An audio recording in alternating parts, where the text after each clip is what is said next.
Senhores, eu sou o Daniel Zuckerman, este é o Muito Risco, Pouco Ego, este podcast onde tem o homem brilhante, a sabedoria, talvez um filósofo, a gente brinca que às vezes é um rabino, a gente não sabe qual é o mantra que ele sempre repete, que traz sabedoria, mas ele está aqui. Tio Rico, boa noite. Boa noite, Zuki. Eu tô ao lado de duas mulheres espetaculares, que hoje são a luz deste podcast, junto com você. Apresente. Espetacular. Eu vou apresentar. Esse papo, cara, eu já convido você para dar uma relaxada, você que tá com esse problema emocional, essa pandemia deixa todo mundo louco. A gente vai falar, obviamente, sobre gastronomia, sobre vinho e altruísmo. Então, para convidar você, eu queria que você fizesse a introdução da nossa primeira convidada, que ela que é praticamente a sua braço direito em tudo que você escolhe, a sua sommelier de vinho. Pode introduzir a nossa primeira convidada, que eu adoro ela. Adoro a Dani. Dani, seja bem-vinda, adoro a tua luz. Rapidamente quem é a Dani antes dela se apresentar. A Dani, basicamente, é ela quem atende as minhas necessidades e da minha mulher, também as mais loucas quanto a vinho. Sejam eles doces ou aqueles mais robustos, ela quem vai atrás. A Betina, a gente pede um tipo de vinho, seja lá onde ele estiver, qual é a produção, qual é o ano, a safra, a Dani vai lá e arranja pra gente. Então, ela deve ter mais milha de... Dani. Obrigada, querido. Quem barco uniu, né? Não teremos problemas. É uma honra estar aqui essa noite com vocês, com Dani, TR, mais uma vez, obrigada. Não, a gente que tá feliz. Uma palavra que define essa mulher, que é sensibilidade. Ela tem sensibilidade para escolher um vinho, para escolher boas amizades, e por isso ela sempre traz aqui uma referência. Você sabe que a gente já fez uma entrevista com ela, bombou, todo mundo quis saber, né, qual vinho que você toma, as referências. Dani, você está com um vinho ao seu lado nesse momento para celebrar esse momento e a gente fazer um L'Chaim? Qual é o vinho que ela é de champanhe, ela adora champanhe. Champanhe. Na verdade, hoje eu tô com champanhe porque tudo começou com a Betina, que adora bolhas, e a gente acabou se conhecendo, e depois eu acabei entrando na vida do TR, e aí a gente nunca mais se desgrudou. Hoje eu tô tomando um 2002, que é uma grande safra em champanhe, um champanhe que eu adoro, um Roderé 2002, cristal, em homenagem a essa noite incrível com vocês aqui, né? Espetacular. Alto nível, né? Dom Perignon já falou que é uma explosão de estrelas na boca, é assim que eu me sinto quando a gente divide esse conteúdo. E agora eu chamo ela, que, vou falar, é uma atração internacional. Acompanho bastante aqui o trabalho dela. Alexandra Forbes, a Ale, ela é jornalista, ela é crítica gastronômica, está agora no Canadá, trabalha na GQ. E eu te celebro aqui, seja bem-vinda ao nosso podcast, minha querida Ale Forbes. Tudo bem, Ale? Tudo bom, muito obrigada pelo convite. Estou adorando quebrar aqui a minha quarentena quebequense falando com vocês. Não, a gente... Seu belíssimo chateau, ela tá no chateau, né, TR? Ela não tá em Ela tá em outro nível, ela tá num negócio que é lá no norte do Canadá, é outro tipo. Quebec O verão no Quebec é uma das coisas mais lindas que eu já vi na vida, adoro. Ale, obrigado pela tua presença, vamos falar bastante de vinho.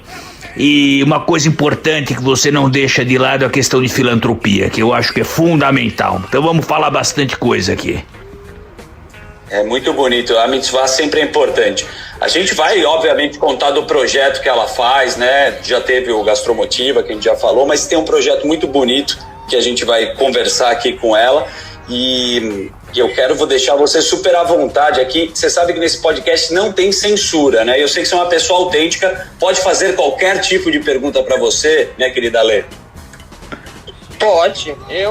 Eu nunca tive medo de pergunta. Não vai ser agora que eu vou começar, né? Sensacional. Por essa resposta a gente já vê, né? Adorei. Já vou começar pela família, né? Essa quarentena a gente sabe que você é muito bem casada. Pierre Lurton, um dos currículos mais invejados do mundo vínico. Ele também que é diretor, né? Eu tenho um clássico, né, Dani, do vinho dele, que é um vinho doce, que eu gostaria que você me falasse a pronúncia para eu não errar, do vinho doce. Chateau de quem? Todo mundo conhece. Chateau de quem? Chateau de quem? De quem esse chateau? Eu queria que você me contasse a história desse vinho que é considerado um vinho um dos mais caros do mundo, e eu queria que você contasse essa história familiar e de onde veio. Olha, esse vinho, o meu marido é presidente do Chateau, o dono é o segundo, acho que ele caiu para terceiro homem mais rico do mundo, já que a gente está aqui com o tio Rico, ele é mais rico que o tio Rico. É o Arnaud!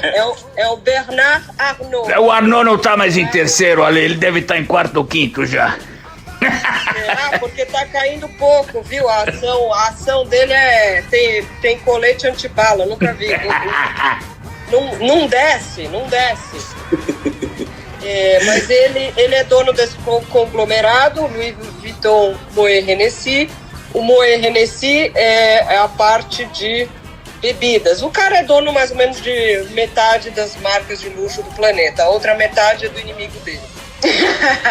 Sensacional. E você estava falando de Dom Perignon, é dele, assim como Krug é dele, é um monte de coisa. Agora não tem nenhuma vinícola na coleção do Monsieur Arnault de maior prestígio do que o Chateau d'Yquem. Eu diria até que chamar o Yquem de um vinho doce é quase um xingamento, porque ele é muito mais do que isso. Bonito. Peço desculpa, então, pela... Não, é maravilhoso. Como você qualificaria? Como você falaria desse vinho, então? É um vinho que iria bem com foie gras? Ele é um vinho botrytizado. Ele também é doce. Acontece que é justamente porque que ele é melhor do que os outros vinhos doces, inclusive feito pelos vizinhos, os Rothschild que me perdoem. Porque fazer vinho doce é dificílimo, não ficar enjoativo. Você tem que jogar com a acidez. Mas aí eu já estou colocando o carro na frente dos bois, né? Não vou começar a falar de coisa técnica aqui. Mas então esse vinho é feito numa região chamada Sauternes. Essa região até quase todo mundo ia à falência, só fazia esse vinho doce, entre aspas, que é o Sauternes, que é um vinho que antigamente as pessoas adoravam, em todas as casas de gente rica, em todas as grandes festas, as pessoas tomavam o Chateau d'Yquem. E aí foi saindo de moda isso, e hoje em dia as pessoas têm milhões de apreciadores de Yquem no mundo, mas são exatamente apreciadores de vinho. Então os connoisseurs, e aposto que o tio Rico tem Yquem na adega, os connoisseurs continuam comprando e bebendo, mas não é mais uma coisa mainstream que todo mundo quer tomar. Então o que acontece? Os vinhos dessa região, né? Então um depois o outro foi quebrando, o outro dividiu em dois, enfim, é uma tragédia porque foi caindo o preço, e o único Sauternes muito caro que restou muito caro foi o Chateau d'Yquem. Então ele, sei lá, custa 300, 400, depende de onde você compra, depende da safra. Eu tenho um amigo que comprou um Yquem recente por, não vou nem falar o preço que é uma indecência, mas digamos que digamos que foi mais de 20 paus. Mas por que então que o Yquem pode custar tanto mais do que os outros Sauternes vizinhos? Em primeiro lugar, porque é melhor, mas aí a gente vai ficar falando. Eu posso falar de vinho durante 48 horas sem parar. Então, se eu começar e é incrível, porque o vinho, como o TR sempre falou, você não bebe só o vinho, você bebe a história, né? Tem um amigo nosso que fala que quando o ano é ruim, a safra é boa, né? Os anos de guerra trazem vinhos legais. Então, assim, você tem que contar uma história, e você também tem esse lado seu que é jornalista, né, que você vem dessa referência de saber trazer o conteúdo para isso. Eu queria que você colocasse um pouco da onde que veio a primeira sua paixão, né, por gastronomia, por entender tanto desse lado. O que te despertou? Olha, desde pequena eu aprendi a cozinhar, e mais importante do que isso, eu aprendi a comer com meu pai, que foi um coach duríssimo comigo, meu irmão e minha irmã. Assim, não tinha essa, papai, eu quero estrogonofe, não é? Estrogonofe para tomar banho, em Roma como os romanos. Foi assim que eu aprendi. Então, em todas as viagens eu tinha que comer exatamente o que era típico daquele lugar. E com vinho, acho que aos 8 anos ele já começou a me dar vinho que eu podia pôr um pouco d'água.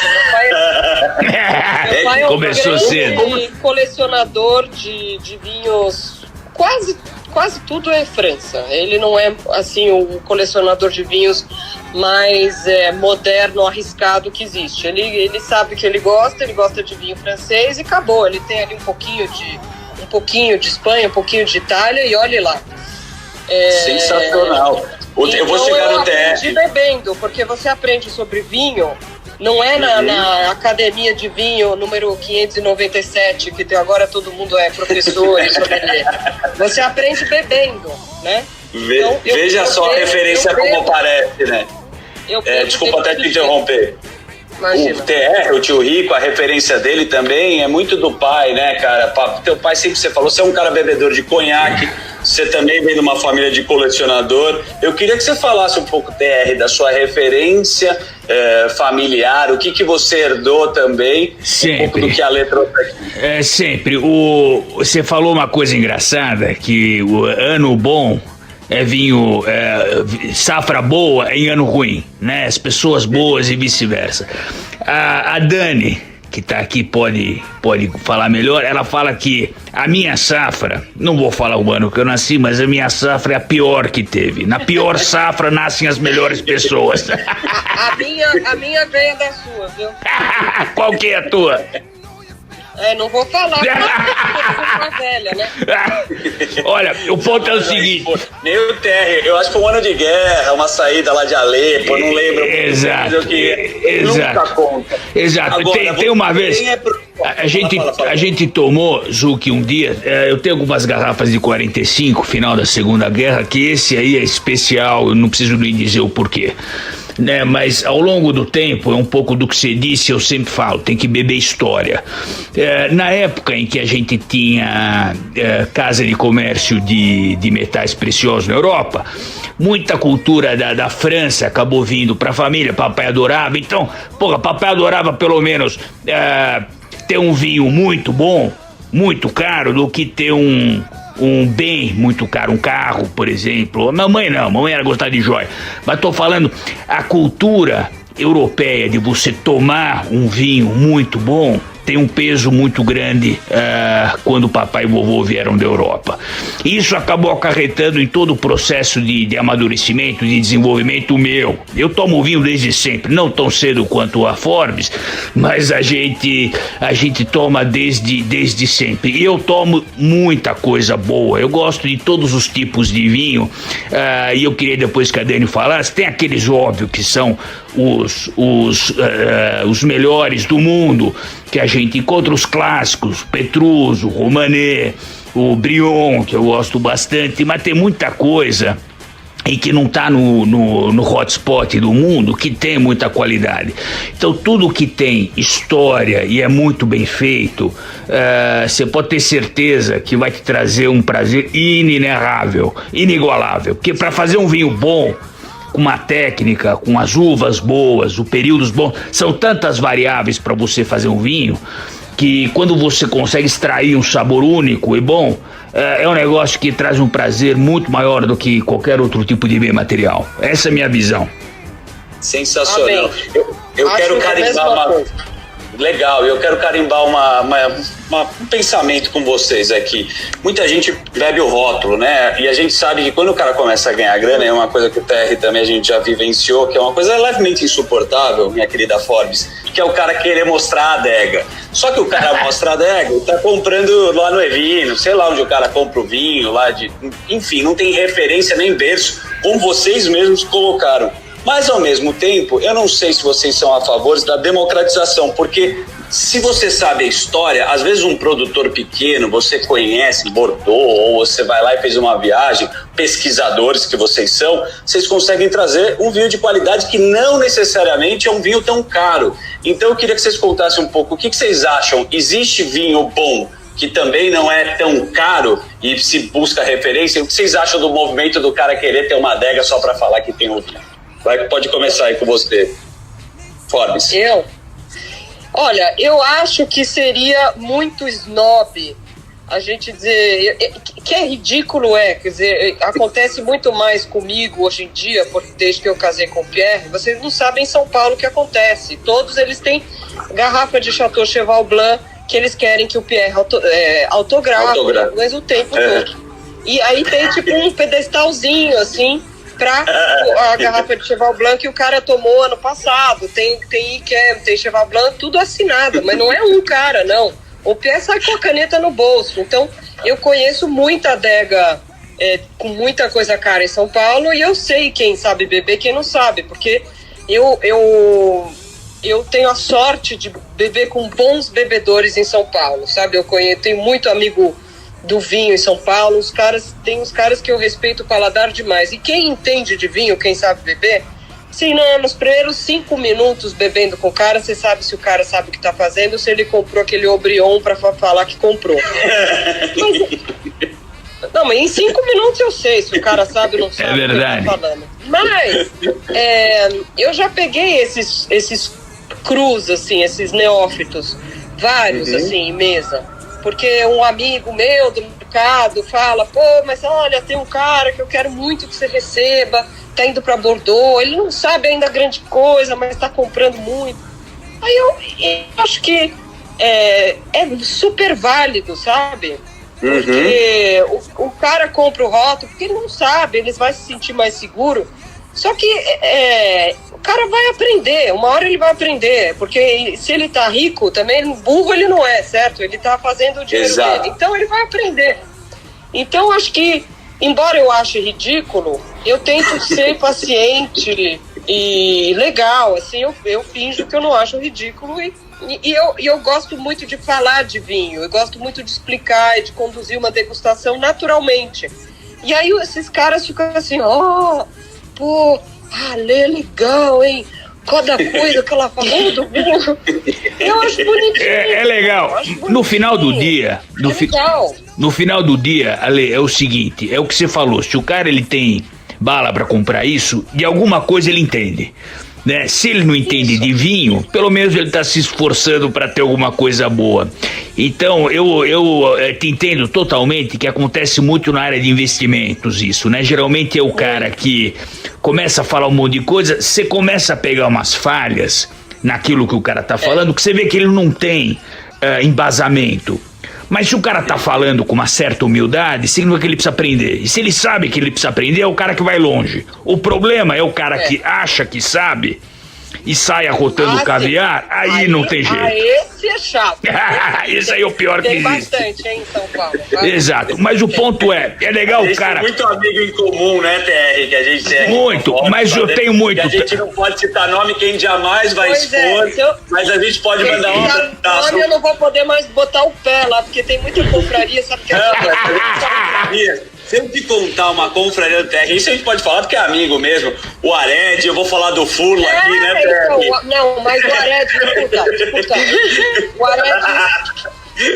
eu preciso fazer uma defesa pública do Ared aqui, tá? Faz a lei. Os caras com quem eu já bebi vinho, o Ared tem um puta de um paladar. Eu adoro o Ared. Ele tem um conhecimento de vinho. Ele manja. Ele é um dos colecionadores de vinho mais generosos que eu já vi em todo o mundo. É verdade. Então, olha, é verdade. Grande conta uma história. Conta uma de vinho fosse como ele.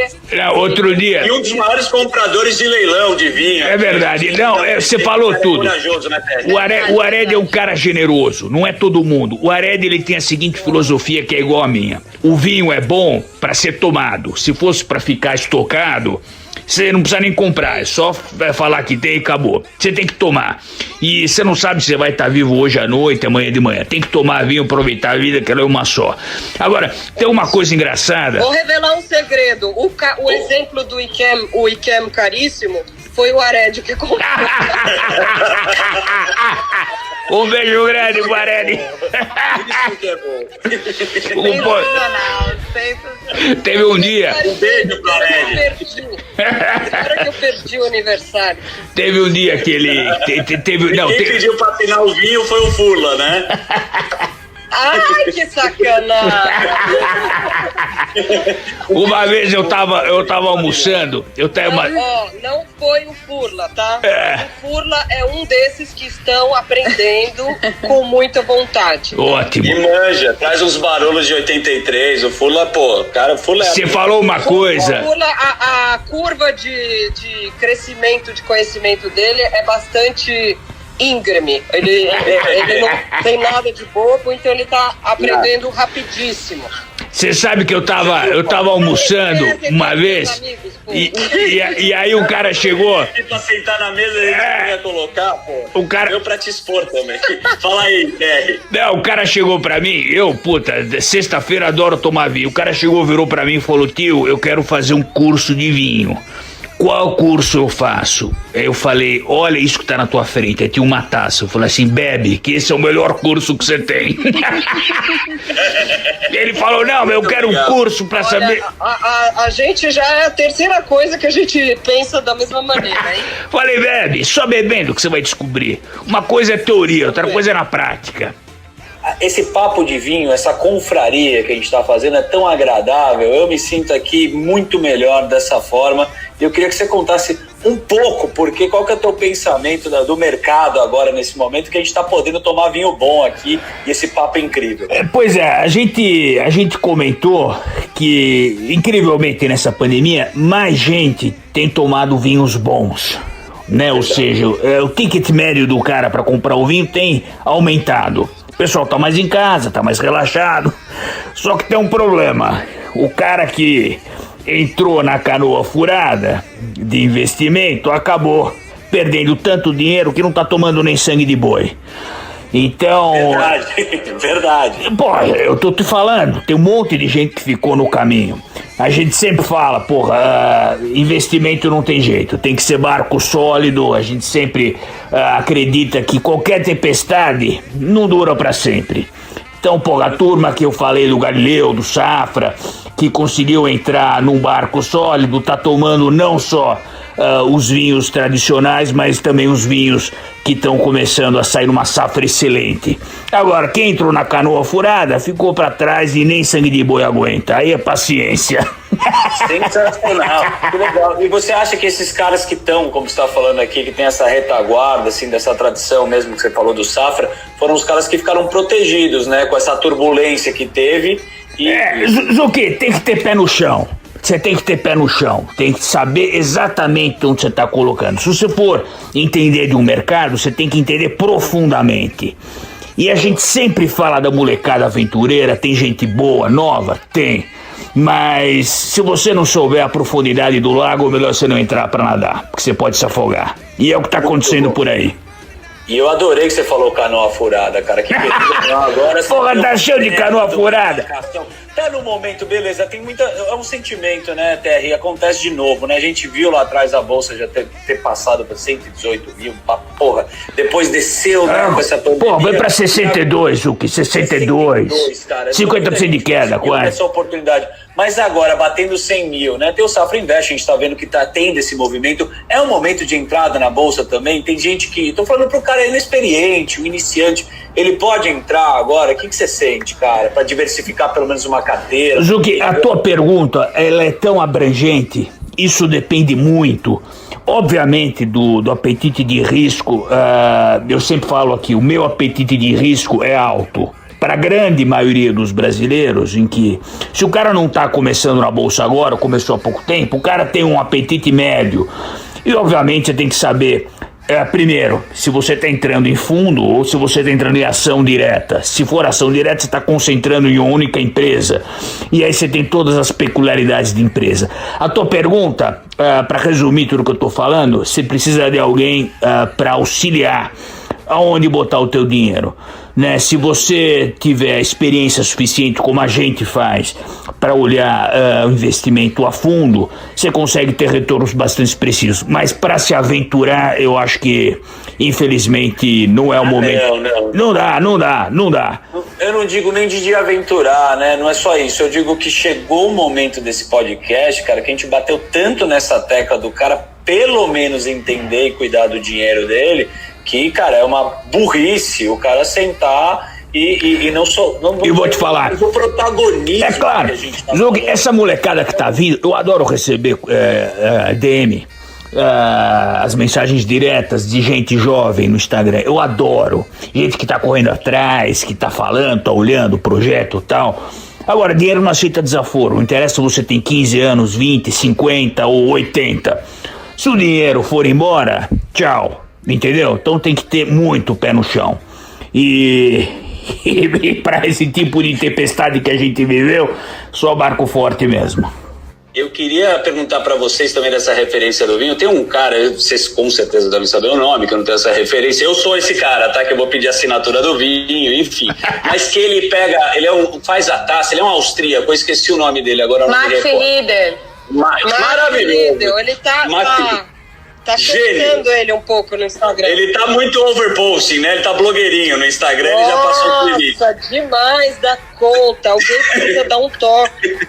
Avisa ele, Thay. Mas o que eu queria saber é se a taça, ela influencia pra você beber o vinho. Tem a taça realmente, cada um fala que o sabor muda. Isso daí é marketing ou é verdade? Não é nada de marketing, é super real.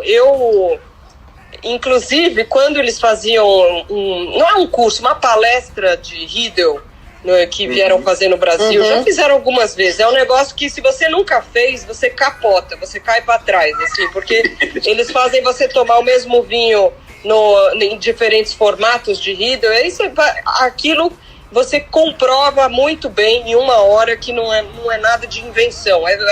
Qualquer pessoa, pode ser a pessoa mais nula em vinho, sai dessa palestra de uma hora da Riedel entendendo que não é bullshit, nem um pouco. Agora, eu vou além. Eu tô muito chata com taça, não só com taça, mas eu acho que quando você vai para as altas é um caminho sem volta. Ixi, eu adoro tomar vinho em Exalto. Então, hoje em dia, para mim já é não vou dizer um downgrade, mas o fato é que vinho em taças altas, para mim, é outro nível. Assim, eu tenho um amigo que vocês devem conhecer também, que a gente armou uma degustaçãozinha lá em Trancoso. Nossa Senhora, eu que organizei. Os funcionários do hotel olhavam para aquilo e falavam, não, a gente não tá vendo o que a gente tá vendo. Eu não posso nem falar o que a gente abriu lá, mas eu falei, quase escapou o nome dele agora. Eu falei, seguinte, taça vagabunda de Trancoso não vai dar, hein? Eu não vou harmonizar menu nenhum, eu não vou beber nada em taça vagabunda. Por favor, já basta que vai estar fazendo 40 graus. Aí ele botou no avião dele, ele botou as altas no avião dele e me mandou uma foto. Uau.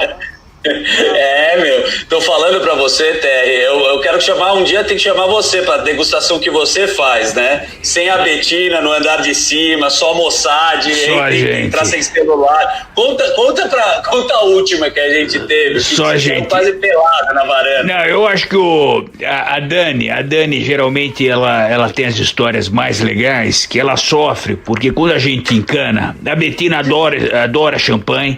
A Dani pode falar melhor do que eu, mas todo tipo de champanhe raro é a Dani que vai atrás, ela que fareja, seja em leilão, boa, seja onde for. A Dani, até o final desse podcast, eu sei que... A Dani sabe mais da minha vida que a minha mulher, hein? Não, Dani, na boa, cara. Quando a gente quer divulgar o Instagram dela, eu vou pedir, eu vou implorar. Sabe o que é? Agora não, agora o quê? Falou dela. Você é um cara que pega as coisas, você precisa saber dividir. Você não pode só dividir conhecimento. Você tem que dividir a Dani, cara. A Dani, todo mundo quer saber quem... Não, eu tenho ciúme da Dani. Eu tenho ciúme da Dani. Eu vou falar o sobrenome dela aqui. Por enquanto não. Depois a gente fala. Tá vendo, bicho? O cara não... Dani, eu te adoro. Você sabe disso. Não, e eu vou falar. Bem. Dani, eu quero aqui enaltecer você. Você é um coração, uma alegria. A Dani aguenta. Eu vou te falar, a Dani é de aço. Ela é magrinha, é bonita, não sei o que, mas ela é de aço. Sabe por quê? Todas as vezes que eu acordo querendo um vinho específico, quem que eu mando? A Betina fala, porra, 3 da manhã, você tá conversando com quem? Eu tô mandando aqui um vinho que eu acabei de descobrir pra Dani. Não, vamos lá, vai. Vamos abrir agora a caixa, a gente já tá falando muito sobre vinho. Eu quero que você me conte uma história que está guardada no baú do TR. Uma que ele falou assim, vai me comprar um vinho, as loucuras... Dani, pega leve, tá? Você faz são duas loucuras que todo mundo sabe e eu vou falar pra vocês. Uma, brigadeiro, ele pega o brigadeiro da Odete. Eu adoro o brigadeiro da Odete. Não, e o cara come uma panela inteira. Infelizmente. Não, se você abre a porteira, tem que passar agora, todos os bois. Ele quer fazer aquela confraria ou celebrar a vida, fazer uma puta farra. Me conta uma história do que ele já fez você fazer. Dani, pega leve. Pega leve. Eu já fiz muita loucura. São muitas vezes, são muitas noites, são muitas noites, em claro, mas... Normalmente domingo eu já fico um pouco ligada, porque, não sei, acho que é início de semana, ele fica um pouco ansioso. Domingão, o TR me liga. E me causou até uma certa estranheza, porque normalmente ele me pede um vinho mais pancado, ele curte Bordeaux, Pomerol, enfim, é uma sub-região de Bordeaux. E são vinhos mas mais calma aí, vinho mais pancado, que agora eu fiquei super interessado, mas o Bordeaux não é um vinho mais leve pro TR? Ele toma Bordeaux também? Não, o Pomerol, que é uma sub-região de Bordeaux, apesar de ser extremamente elegante, se você for comparar com Borgonha, que a gente tá falando de Pinot Noir, é uma casta mais feminina, vamos dizer assim. Então me causou uma certa estranheza quando ele me pediu um Richebourg 85. Eu falei, tá bom, enfim, insônia, né? Acabou com a minha noite, pra variar. Pra começar que eu mal durmo, né? Já tava com call com a Ásia. Eu falei, pera lá, me mandaram esse vinho aqui, 85. Falei, passei a mão no telefone. Foi o WhatsApp, o telefone, nem lembro mais. Falei, Dani, acorda, você tá acordada? E ela também, às vezes tem uma insônia. Eu falo, bom, a Dani deve estar acordada. Ele me deu duas opções, 79 e 85, mas eu sei, se ele me deu duas opções, eu já sei o que ele quer as duas. Sensacional. Vem cá. Vem por aí. Bem, eu sei que ele gosta muito do sul da França. A gente está recebendo várias mensagens aqui, não sei se vocês estão vendo aqui, quem está aqui, são mensagens que... É o seguinte, eu preciso falar, eu sou monitorado nesse podcast pelo Mossad, e se eu vou para um lado, os caras começam a me censurar. Terry, por favor, libera aí que eu vou fazer uma pergunta. Não, conta do Bahrein. É verdade a história do jatinho, que ele te deu um jatinho? Não, e aí ele falou... Me conta essa história. Eu falei, TR, fica tranquilo, o vinho foi encontrado e sexta-feira, isso era domingo, sexta-feira o vinho tá aqui. Ele falou, você tá louca, Dani? Eu quero vinho terça-feira aqui no meu office. Terça-feira agora, TR? Ele, agora, pega meu jato, vai lá e pega, porra. Não, deixa eu te falar, pera lá. Eu tenho que me defender. Ela falou que domingo ia estar disponível a garrafa, só que a garrafa estava se formando na terça-feira. Na quarta, aliás. Eu precisava do vinho na terça. Falei, não interessa, é no final de semana. O jato tá aí. Se precisar, usa, vai e traz até terça-feira, que quarta nós vamos brindar. Vai e pega. Vai e pega. Foi desse jeito que ele falou. Mas aonde você foi pegar? Que eu não entendi. Você foi pro Bahrein? Esse vinho tava no Bahrein. A gente fez um... Splash and Go em Johannesburg pra... Calma aí, Bahrein fica no Golfo Pérsico, como é que você compra? Então, eu saí daqui meio-dia, fizemos um Splash and Go, como dizem na Fórmula 1, pra dar uma reabastecida básica. E paramos em Johannesburg e continuamos pro destino final. Em menos de 3 horas, eu consegui pegar os vinhos, morta, desesperada, os dois, porque ele me pediu o 69, o 85, mas eu trouxe o 79 também, que ele me deu de opção. E, enfim. Zuki, o ponto é o seguinte, na dúvida, traz os dois.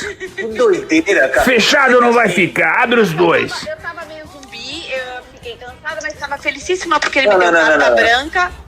Isso é muito curioso, bicho. Desculpa, eu não tô no patamar, assim, o TR, ele inspira as pessoas, beleza, mas isso é muito louco. No final do dia, eu vou te falar, no final do dia... Desculpa, TR, por que tem que pegar um vinho no Bahrein? Bom, pasmem, todo mundo sabe as regras do Bahrein, né? Não pode beber lá, inclusive, na rua. Não, o ponto é o seguinte, você tem tantos vinhos difíceis de encontrar... que muitos deles estão concentrados em grandes colecionadores. Exato. Né? Então, essa turma do Golfo Pérsico tem um lugar que pode armazenar, tem alguns países que são um pouquinho mais flexíveis, tem uma quantidade boa na Ásia, na Europa não preciso nem dizer, né? Mas a Dani, eu gosto porque ela tem uma rede de networking tão grande quanto a Vinho, que fala, Dani, é isso que eu quero, te vira. Eu te mando. Que loucura, que doideira. Eu não imaginava. Assim, eu sei dos vinhos de leilão, que você já me mostrou, né, TR? Que você é um cara que a gente não pode expor como que você faz, como você compra, porque é uma coisa sua. Mas essa história de ter o cara que é o colecionador, eu não sabia, Dani. Não sabia que funcionava dessa forma. Muito, isso é muito você comum. Tem no WhatsApp, aí você. E como que você. Foi, obviamente, seu trabalho. Como é que você formou essa galera viajando? Dani, tem muita coisa que é do meu trabalho, mas quando eu falo que é pro TR, algumas portas se abrem também. A gente tem que deixar isso claro, né? Algumas portas se abrem, ele tem muito amigo naquela região. Eu falei que o vinho era pra ele, me deixaram o vinho à disposição, só que iam mandar pra mim o vinho. E eu não imaginava que eu ia ter que buscar a porra do vinho lá longe. Você vê que ela conta essa história com uma emoção, né? Não dormiu 3 dias. O mais bacana é que ele me deu carta branca e 3 horas depois que nós, enfim, chegamos lá, antes até de dar 3 horas, eu consegui também algumas conexões, voltei mais feliz porque ele me deu carta branca para trazer alguns clássicos borbulhantes para Betina. Então... E ainda, Zuki, e no final do dia, Dani? No final do dia, quando você faz um trabalho incrível... a minha felicidade é falar, fica pra você algumas peças que você adora. E você fica muito feliz. Isso pra mim é uma felicidade sem fim. Adoro isso. Eu acho que o TR tem disso, né? Compartilhar, é a palavra dele. Compartilhar. Eu vou te falar, no final do dia, você fala, porra, não, tem uma taça XYZ. Pra mim, se você tiver um vinho bom, de qualidade... E aquela história que a gente sempre tem que dividir as coisas com quem você gosta, pra mim isso é um negócio que tem não tem preço. É tão precioso que, entende? Tanta gente que fica nesse mimimi, não vou abrir porque o vinho custa tanto, vou esperar atingir um preço tal para vender, quero nem saber. Eu quero abrir o vinho com o jeito que eu gosto e vambora. É louco, porque você não me fala, ele me deu de presente, eu não lembro, você vai me corrigir, Dani, é um Henri Jayer? Mas foi o Henri Jayer que ele mandou eu buscar. O Richebourg Henri Jayer 7985. Na verdade ele queria o 85, mas ele me deu também a opção de 79. Então a gente, graças a Deus, com muitas influências e amigos, a gente conseguiu trazer. Dani, eu que te agradeço, Dani. Eu que te agradeço. Legal. Essa foi super legal porque realmente foi sucesso mesmo. Em tempo recorde conseguimos trazer o vinho e sem nenhum problema, né? Com amigos e com segurança. Vambora, exatamente. E as bolhas pra Betina. Quem foi Henri Jayer? Me conta. Dá um dia. É um produtor de Borgonha, é um dos grandes produtores de Borgonha, então é um nome, um conceito, né, na comuna de Vosne-Romanée. De Pinot Noir também ele tem, né? Ele fazia é Pinot Noir. Quando a gente tá falando de Borgonha, a gente tá falando de Pinot Noir. E quando a gente tá falando de Vosne-Romanée, a gente tá falando de uma das principais comunas de Borgonha, né? Se não a principal, na verdade. Então, era um vinho difícil, como o TR já citou, era um vinho de colecionador. E quando souberam que era pra ele, eu posso dizer que eu perdi algumas horas de sono, mas o nome dele abre porta. Zuki, no final do dia, tem 2 coisas que acabam muitas vezes virando commodity. O que é commodity? É o cara que compra um vinho ou uma obra de arte, que são essas 2 coisas que muitas vezes o cara não quer nem ver a obra de arte, não quer nem tomar o vinho. Ele compra, retém para revender a 20%, 30% do preço. Eu sou o contrário. Obra de arte eu sou apaixonado, você não precisa nem dizer, e vinho mais ainda. Tem que consumir. Você tem que consumir, porque você não sabe se você vai ser atropelado amanhã, vai ter um AVC, um ataque cardíaco. Eu sou totalmente a favor. Exato. Então a vida é uma só, você tem que acelerar, curtir, ser a pessoa melhor, que você pode dividir as coisas com os outros e vambora. Entendeu? Esse negócio de vou guardar pra depois você não existe mais, e aí, faz como? Não, eu acho que isso desculpe, TR, te cortar, Dani, me dá a palavra um segundo para falar que eu acho que isso é uma das grandes características do TR e é legal trabalhar com ele por isso.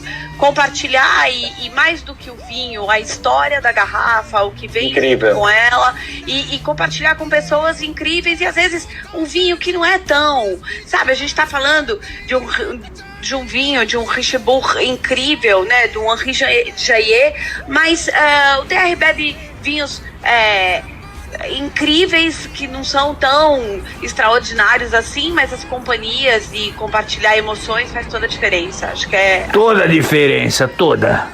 Se eu estiver bebendo um vinho bom numa taça ruim, mas se eu tiver com amigos bons, pra mim tá valendo. Não interessa se é data de, entendeu? História, isso é muito importante, isso que é o mais legal. E tem o ritual, cara, eu acho muito legal. Eu fico triste, né, porque não como TR, mas quando você tem um vinho caro e você tá com muita gente, eu acho desagradável.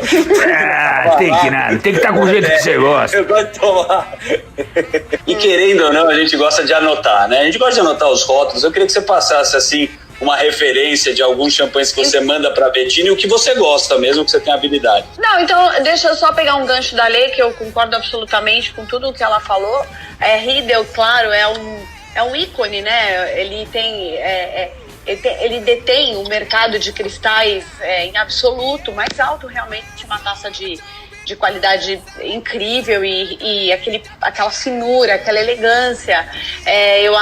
Eu amo Riedel pessoalmente, TR também, a gente esquia juntos, mas na Áustria, aí no Stangerville, mas eu concordo com a Lê, Alto realmente é uma taça que baqueia, que mexe com o coração da gente. Principalmente a taça de champanhe. É incrível. E a gente faz a degustação muitas vezes na casa do TR, eu coloco. O TR não tá muito preocupado, vai ser Natal, ele quer que seja bom e que ele beba. É bem por aí. Da melhor forma possível, né? Ele quer as bolhas em ordem da melhor forma possível e tal. Eu bebo também o momento, viu, Dani? Eu bebo o momento, mais do que o vinho. Falou, compartilhar vinho é muita emoção, compartilhar são as pessoas que estão envolvidas. Às vezes você toma um baita vinho e você repete aquele vinho num outro momento e você fala, não foi isso que eu tomei aquela hora. É verdade, Vinho tem muito a ver com isso, a gente discute muito isso, né, tio? É verdade, eu adoro. O que a Bettina mandou pra você outro dia, que ela tava pedindo, que eu nem participei disso aí? Não, a Bettina, ela curte, curte boas bolhas, ela gosta muito de Blanc de Blanc e... ultimamente ela tem batido nessa tecla do Blanc de Blanc. Eu fico tentando introduzir o Blanc de Noir, mas ela curte o Blanc de Blanc e me pediu algumas caixas difíceis de encontrar de Clos du Menil, que não preciso explicar para ler. É o vinhedo mais consagrado de champanhe, de Côte de Blanc.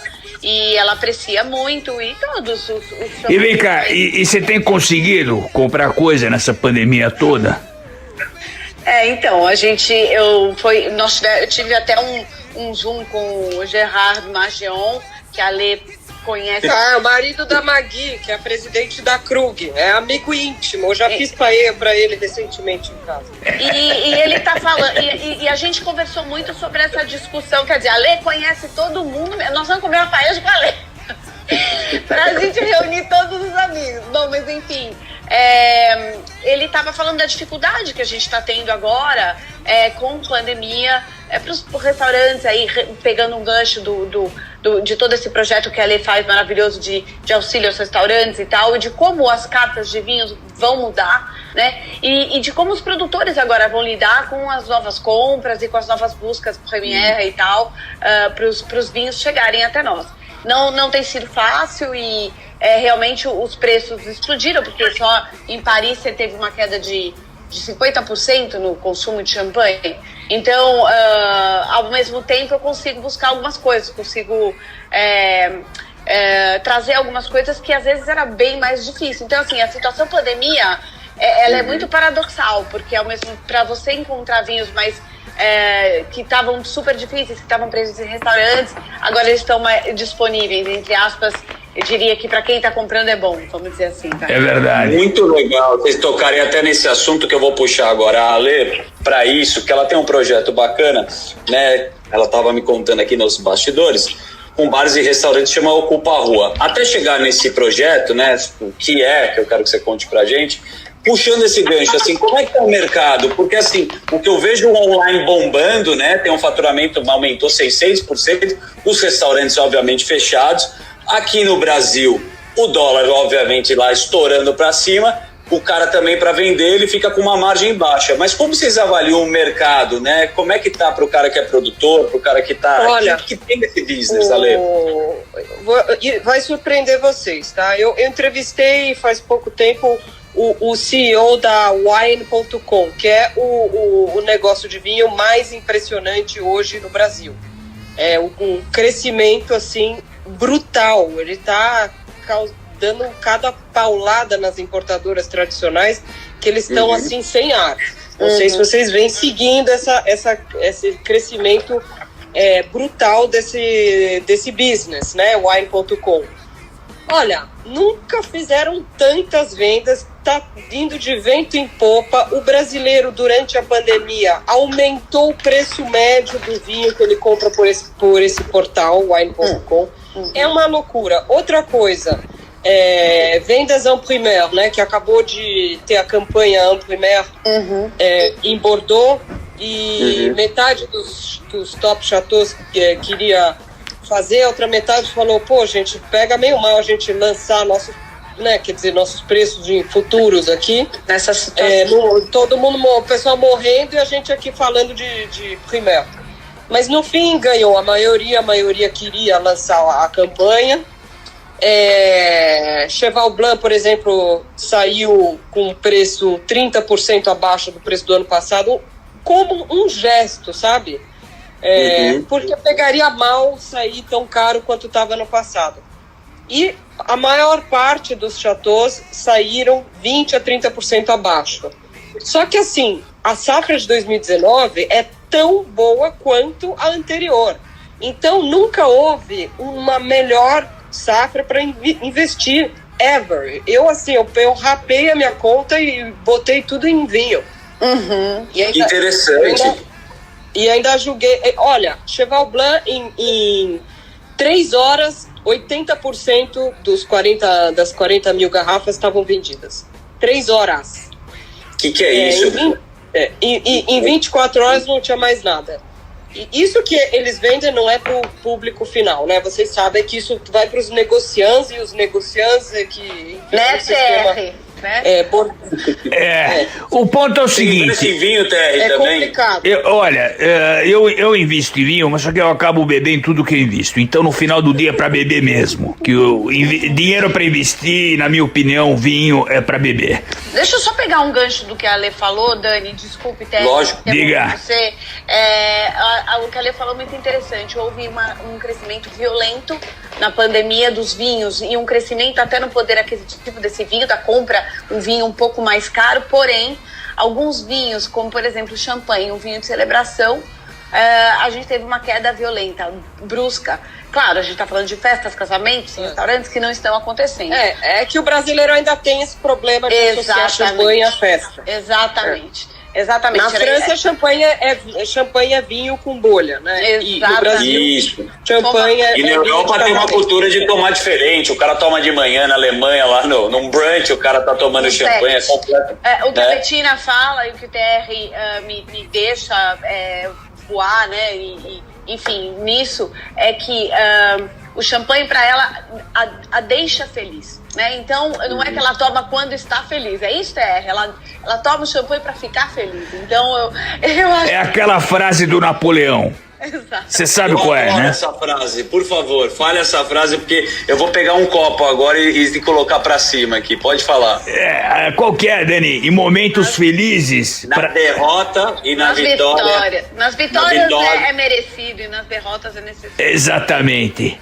Na vitória merecido e nas derrotas necessário. Então todo tipo de momento é bom. Eu adoro champanhe também.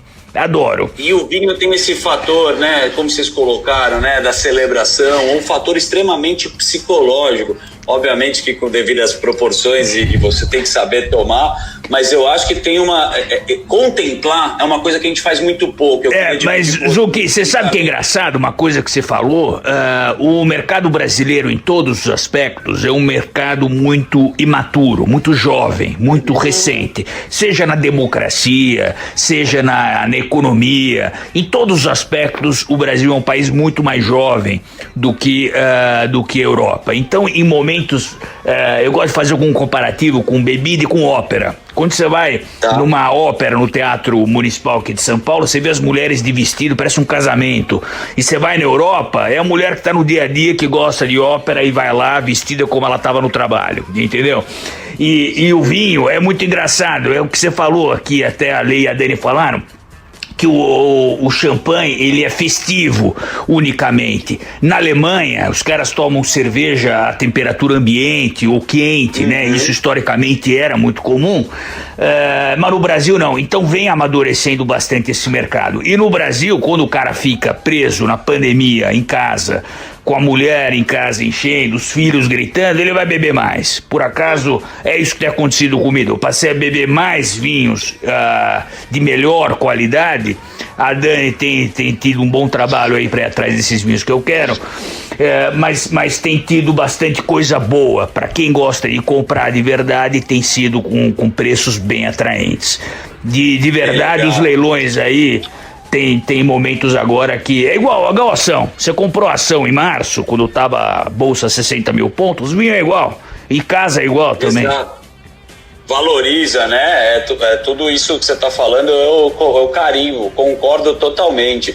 O povo quer saber, a população gosta dos bastidores, minha querida Dani. Eu quero que você conte uma história aqui. Quando o TR liga maluco pra pedir alguma coisa pra Betina, histórias que você não vai censurar, TR. Pode contar. Não, tem uma história. Eu quero que você conte a da praia com o JP. Conta isso. Eu sou totalmente da noite. Eu funciono muito melhor à noite do que de manhã. Então as minhas melhores ideias, as melhores e as piores vêm à noite, de madrugada. Eu não consigo dormir, você sabe, você me conhece. Então, final de semana passado, por exemplo, o JP tava dormindo não sei onde. Passei a mão no telefone, ele vem já pra cá, 3 da manhã. Ele falou, pera lá, você me acordou, cara, você tava dormindo. Eu falei, vem já, vou te mandar um helicóptero, você vem pintar um quadro que eu tenho agora na cabeça, tem que ser já. Aí o bicho veio e pintou. E a Dani, que eu conheço há mais tempo, sofre desse problema há mais tempo do que eu. Que vira e mexe, eu descubro uma garrafa, ou seja de quem, ou de Bordeaux, eu não sei de quem. Eu falo, eu quero essa garrafa, vá atrás. Ela, porra, mas é de madrugada. Eu falo, aqui, mas na China não, e na Europa também não. Então vai atrás. E a última vez, coitada, eu tive que mandar ela num jato e vai atrás dessa... O que era, Dani? A garrafa que eu tinha te mandado? Não lembro, nem lembro, mas era um Petrus, não? O que era? Era um Petrus 61. Ele 61. tem um amor com essa data. Um dia, se ele quiser contar a história do porquê do amor com essa data 61.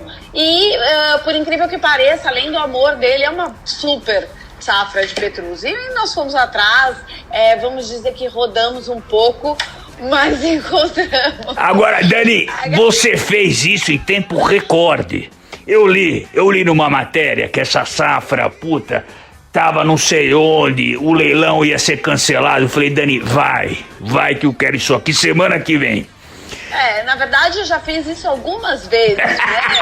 Você me manda de um lado pro outro algumas vezes. Mas eu te recompenso, eu te mando uma garrafa de presente sempre. É verdade, eu sou sempre super bem recompensada, trabalho muito feliz.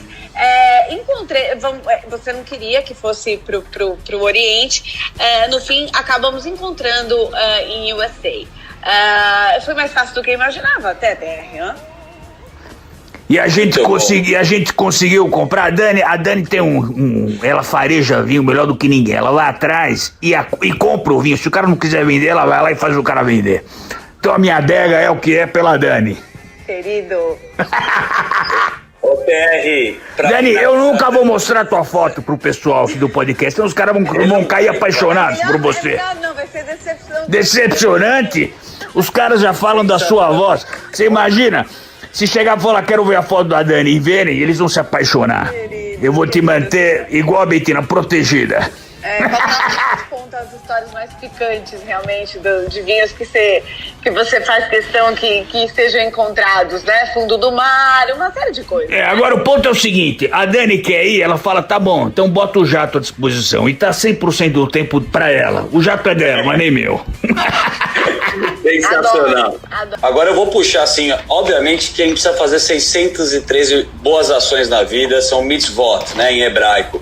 E eu acho que a Lê, ela faz bastante na vida dela, né? A Lê Forbes, ela tá o tempo inteiro se reinventando e também pensando assim, cara, não podemos não ser sinceros que tem muito restaurante falindo, Buffet França até, vários barzinhos. Muita coisa horrível essas coisas. O França. Fechar o França, não sei, tomara que eles consigam se recuperar. Exato. Você tem um trabalho muito bonito, Ale. Eu queria que você dividisse com a gente o que é o Ocupa a Rua e o que você tem feito também, esse trabalho com os restaurantes, que você tem toda uma estratégia. Queria que você dividisse com a gente.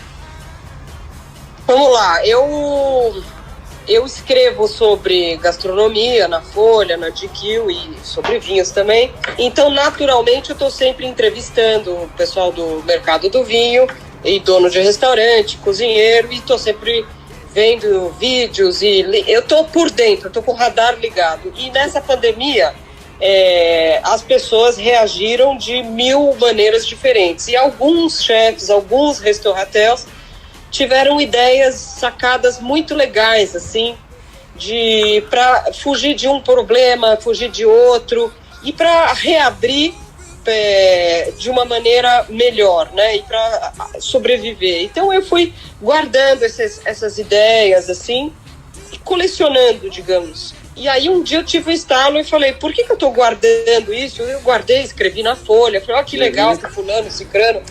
Mas eu achei que eu estava ali com uma coisa na mão que teria utilidade para o paulistano, ou para o carioca, para o brasileiro em geral, e que eu estava só guardando aquilo para mim. Então eu falei, eu vou tentar implantar essas boas ideias. Então uma delas era um maluco lá em Amsterdã que tem um restaurante numa estufa, e aí ele criou mini estufinhas para dois, assim, então parecem mini casinhas, assim, transparentes. Eu vi, muito legal. Muito legal. Aquilo eu achei incrível. E aí, com base nisso, e também numa praça na Toscana, que eles chamaram um artista para fazer uma intervenção nessa praça, que é uma obra de arte que vista do céu, assim você vê que é uma obra de arte, mas os quadrados que o cara pintou, eles têm uma utilidade que é de fazer a pessoa entender o que são 2 metros, né? Porque a gente tem esse problema que é 1,5 metro, 2 metros, mas não todo mundo sabe. Mas é você mostrar o distanciamento de uma maneira lúdica e feliz, e não de censura, com X de fita crepe, sabe? São 2 maneiras de você atacar o problema do distanciamento. Aí, eu construí um restaurante para a população carente no Rio, um refeitório Gastromotiva, em parceria com a... lindo esse trabalho também, você contou pra gente agora. Muito legal. A gente inaugurou com as Olimpíadas. Ajuda morador de rua, órfãos, tem um trabalho super bacana, mas pode seguir. Então, aí eu liguei para o mesmo arquiteto que fez aquele projeto para mim no Rio, que fez pro bono, e falei, Gustavo, você quer outra fria? Você topa desenhar uma coisa assim com cabaninhas, que a gente fecha algumas ruas do centro? Eu já pirei, né? Cabaninhas, com plantas, ocupar o... Por quê? Porque eles têm que tirar 60% dos lugares dos seus salões. Desde o boteco, do restaurante, 60%. Um lugar que tem uma margem minúscula, até eu que sou ruim de conta, não precisa ser gênio para saber que se você tira 60% dos lugares de um lugar que mal tem lucro, o lugar é mais fácil ele nem reabrir, certo? Exato. Aí eu pensei, bom, como é que eu posso compensar a perda desses lugares? Eu falei, já sei, passa para a rua. E não adianta passar para a calçada, porque a calçada eles já têm, a maioria já tem mesa na calçada, isso já está no business plan deles. Eu precisava dar novas mesas. ampliar o salão deles. E como é que eu vou ampliar se o cara não tem jardim, não tem pátio? Ué, pego a rua. Aí, com essa ideia maluca na cabeça, o Gustavo da Metro desenhou isso. E eu falei, olha, agora a gente só precisa do celular do prefeito. Mas fora isso... Eu te passo. TR passa aqui, a gente tem um grupo no WhatsApp. Agora, né? Só agora que eu vou descobrir que vocês têm o celular dele. Mas aí, imagina, eu quando resolvo que eu quero falar com alguém, eu dei um jeito e cheguei no prefeito. Tadinho, justo quando ele foi diagnosticado com Covid, com né? COVID. Bruno Covas. Foi tipo no dia seguinte, assim, eu morrendo de vergonha. Não é que ele marcou o Zoom e ele não desmarcou. Aí ele já me ganhou. Eu falei, que cara legal, né? O cara não desmarcar o Zoom, estando com Covid, é muito gente fina, né? Aí eu adorei o jeito dele, porque quando eu contei essa mesma história que eu contei pra vocês, ele falou, tava lá o secretário de desenvolvimento urbano, o Chucre, no call, ele falou, Chucre, 3 dias pra gente eliminar aí esses obstáculos que você falou que tem, que não sei o que, o outro, sabe, tinha uma pessoa que fala, mas não vai dar por causa disso, o outro, não vai dar por causa daquilo, não vai dar por causa daquilo, mas é complicado, é sempre a mesma coisa. Só que o Bruno bateu, sabe, ele falou... E vai rolar o seu projeto, ele tá pra rolar, né? O resumo é que ele deu o sim, que é que assim, legal. Bate na madeira, né? Aí, então a gente desenvolveu melhor o projeto, tá lindo, maravilhoso, só não tenho um tostão furado. Hoje eu paguei as primeiras despesas da obra com o meu dinheiro, porque eu não consegui ainda patrocínio. Então, por favor... empresas que estejam ouvindo. A gente vai ajudar bastante nisso daqui, porque tem muita gente que escuta a gente. Primeiro, eu quero te parabenizar assim do fundo do coração. Essas coisas quando você fica só questionando e quando você faz, que acho que é a diferença, que você junta. Olha que legal. Nesse papo inteiro você juntou referências, você tem gastronômica, de vinho, mas você implementou tudo que você viu lá fora e que você achou bacana para ajudar as pessoas. Então, assim, isso não tem preço, muito, de verdade, parabéns. É o meu dever como cidadã, eu não entendo como é que... Tem uma rede social desse projeto, tem algum site, fazer uma crowdfunding, que a gente juntar uma... Como é que a gente ajuda aí? Me fala uma coisa, quem quiser colaborar. Ligando pro dono da Votorantim que eu pedi cimento, ele ainda não respondeu. A gente vai ligar para bastante gente. Quem estiver escutando, se interessar, a Alexandra Forbes, ela também tem. Você quer deixar? Bom, tem a rede social, é fácil de encontrá-la. Manda uma mensagem no Instagram. Eu não tive tempo de fazer site nem nada, porque eu tô numa vibe de realmente. Eu tô indo para cima e eu acredito mais em fazer, ficar falando, promovendo. Mas é só mandar uma mensagem pra mim no Instagram. Tem um cara que já... Eu botei um post... Qual que é o seu Instagram? Ale Forbes. Boa, Ale Forbes, sigam lá, manda um inbox. Só não mande nudes, que ela é muito bem casada, eu peço, por favor. Ale, deixa eu falar um negócio pra vocês aqui. Eu quero convidar vocês para um próximo podcast. Assim, a gente tem que virar semanal ou quinzenal pra gente falar só sobre vinho. As pessoas foram anotando aqui o que vocês foram falando de referência. Para finalizar, TR, eu quero fazer uma brincadeira muito rápida com vocês, que é o seguinte. TR, eu quero que você me fale um prato e cada uma delas, pode falar um vinho, um champanhe, para ficar como que a gente fala, o cara anota, o cara vai querer comprar. Então me fala, ela falou de paella, algum prato que você tem um apreço e ela vai falar. Olha, não é kasher, mas eu adoro camarão. Você adora uma paella com arroz negro? Adoro camarão. Camarão não é caché, né? Não mas é caché. Pistola que ele gosta. Camarão na manteiga vai muito bem com um morrachezinho. Opa! Vamos anotar aqui. E deixa eu te falar. Não precisa anotar porque é meio fora do budget da maioria. Eu vou anotar pro TR me dar de presente, mas fala aí, Dani. Aí o que a Ale falou é bem interessante, porque, claro, a gente tá falando de pandemia, estamos falando de vinhos caros, mas a gente tem que falar sobre vinho, o nosso trabalho, e a gente tem que fazer isso continuar. A gente tem que acelerar essa indústria, trabalho lindo de revitalização do centro de São Paulo que a Ale está fazendo. Então, acho que a gente continua falando de vinho e com muito respeito a todas as pessoas, todas as classes sociais, etc, né? Eu acho que com camarãozinho eu iria ainda num senhor champanhe rosé, que eu acho que Adoro. Fica bem interessante. Paeja, inclusive, é uma das harmonizações com champanhe rosé mais encorpado, que eu acho que fica bem legal. Dani, e aquele risoto? Calma aí, eu quero saber o nome. Mas eu vou consertar a minha dica porque eu tava zoando, tá? Porque Montrachet custa um pouquinho caro. Qualquer um deles. O da Romanée Conti é o melhor de todos. Um Chardonnay que não tenha aquela mantegona, que não seja aquela barrica. Um Chablis, Ale? Por aí. Exato. Chablis, olha, eu vou falar, é uma consultoria que essas mulheres deram pra gente hoje, TR, de graça, e eu quero finalizar agradecendo vocês duas. Falamos aqui com a nossa Alexandra Forbes, a Ale, a querida Ale, a Dani eu não posso falar tantos nomes que fica esse mistério. Fica, senão vão atrás dela, exato.